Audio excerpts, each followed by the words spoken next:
Good morning student. आज हम science में थर्ड चैप्टर धातु और अधातु में धातुओं का निष्कर्षण पढ़ेंगे। धातुओं का निष्कर्षण।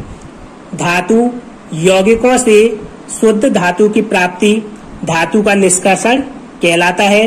कुछ धातुएं भूपर्पटी में स्वतंत्र अवस्था में पाई जाती हैं तथा कुछ धातुएं अपने यौगिकों के रूप में मिलती हैं। धातु यौगिकों से शुद्ध धातु प्राप्त करने को ही हम धातु निष्कर्षण कहते हैं। आप जानते हो कुछ धातुएं स्वतंत्र अवस्था में मिलती हैं और कुछ धातुएं अपने यौगिकों के रूप में मिलती हैं। सक्रियता श्रेणी में नीचे आने वाली धातुएं सबसे कम अभिक्रियाशील होती हैं, अतः ये स्वतंत्र अवस्था में पाई जाती हैं। जो सक्रियता श्रेणी या रासायनिक विद्युत श्रेणी है उसमें जो हाइड्रोजन से नीचे जो धातुएं हैं वो कम क्रियाशील होती हैं, इसलिए ये स्वतंत्र अवस्था में पाई जाती हैं। उदाहरण के लिए गोल्ड, सोना, सिल्वर, चांदी, प्लेटिनम तथा कॉपर। गोल्ड या सोना, सिल्वर या चांदी, प्लेटिनम और कॉपर ये कम क्रियाशील धातु हैं, अतः ये हमें स्वतंत्र अवस्था में मिलती हैं।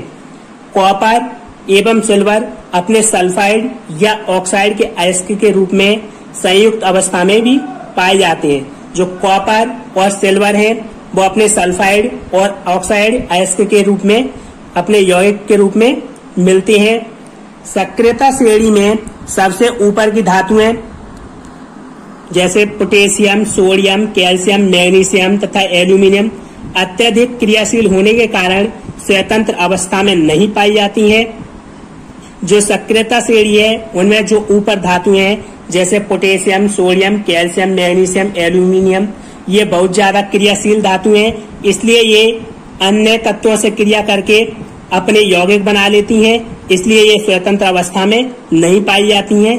ये संयुक्त अवस्था में यानी कि अपने यौगिकों के रूप में पाई जाती हैं। सक्रियता श्रेणी के मध्य की धातुओं जैसे जिंक, आयरन, लेड आदि की अभिक्रियाशीलता मध्यम होती है। ये प्रमुखतः ऑक्साइड, सल्फाइड या कार्बोनेट के रूप में पाई जाती हैं। जो सक्रियता श्रेणी में बीच में धातु हैं जैसे जिंक है, आयरन, लोहा, लेड ये सब अभिक्रियाशीलता के मध्य में होती है यानी बीच में होती है, इसलिए ये ऑक्साइड, सल्फाइड और कार्बोनेट के रूप में मिलती हैं। अनेक धातुओं के अयस्क ऑक्साइड होते हैं, इसका कारण ऑक्सीजन की अत्यधिक अभिक्रियाशीलता तथा पृथ्वी पर इसका प्रचुर मात्रा में पाया जाना है। ज्यादातर धातुएं ऑक्सीजन से क्रिया कर लेती हैं और अपने ऑक्साइड बना लेती हैं।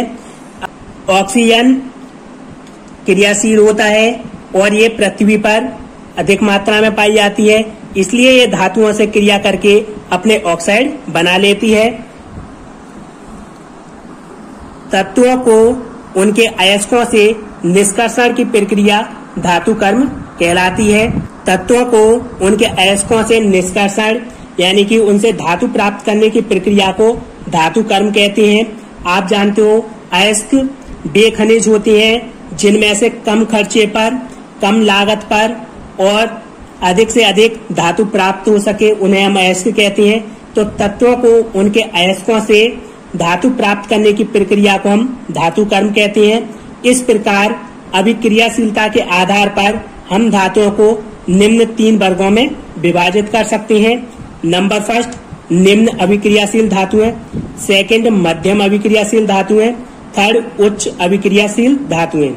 नंबर फर्स्ट निम्न अभिक्रियाशील धातुएं, इनमें वे धातुएं आती हैं जो कम क्रियाशील होती हैं जैसे सोना, चांदी, प्लेटिनम, कॉपर आदि।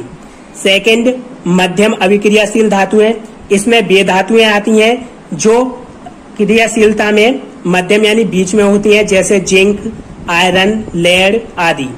थर्ड उच्च अभिक्रियाशील धातुएं, उच्च अभिक्रियाशील धातुओं में ऐसी धातुएं आती हैं जो बहुत ज्यादा क्रियाशील होती हैं जैसे potassium, sodium, calcium, magnesium, aluminium आदि। धातुओं के निष्कर्षण में प्रयुक्त पद, तो धातुओं के निष्कर्षण में ये प्रयुक्त पद है। अयस्क से शुद्ध धातु का निष्कर्षण कई चरणों में होता है। इन चरणों का सारांश नीचे दिया गया है। तो धातु को अयस्क से प्राप्त करने के लिए कई चरणों से गुजरना पड़ता है। इन चरणों को हम एक एक करके जानती हैं। अयस्क, अयस्क का सांद्रण। पहले हम अयस्क लेते हैं और उसका सांद्रण करते हैं। तो इसके सांद्रण के लिए हम उच्च अभिक्रियाशील धातुओं का अलग से सांद्रण होगा, मध्यम अभिक्रियाशील धातुओं का अलग से और निम्न अभिक्रियाशील धातुओं का अलग से। जैसे उच्च अभिक्रियाशील धातु हमारी potassium, sodium, calcium, magnesium, aluminium, और मध्यम अभिक्रियाशील जिंक, आयरन, लेड। निम्न अभिक्रियाशील कॉपर, चांदी, सोना। इसके लिए हम गलित धातु का विद्युत अपघटन करते हैं। इन धातुओं को गलित अवस्था में लेके इनका विद्युत अपघटन करते हैं तो हमें शुद्ध धातु प्राप्त हो जाती है। जबकि जो मध्यम अभिक्रियाशील धातु हैं वो दो तरह के अयस्क होते हैं इनके, कार्बोनेट अयस्क और सल्फाइड अयस्क। तो इसके लिए हम कार्बोनेट अयस्क का निस्तापन करेंगे और सल्फाइड अयस्क का भर्जन करेंगे। कार्बोनेट अयस्क का निस्तापन करने के बाद और सल्फाइड अयस्क का भर्जन करने के बाद ये धातु ऑक्साइड में चेंज हो जाएगी। धातु के ऑक्साइड का फिर हम अपचयन करेंगे और धातु के अपचयन करने के बाद उसका शोधन करेंगे। इस तरह से हमें शुद्ध धातु प्राप्त हो जाएगी।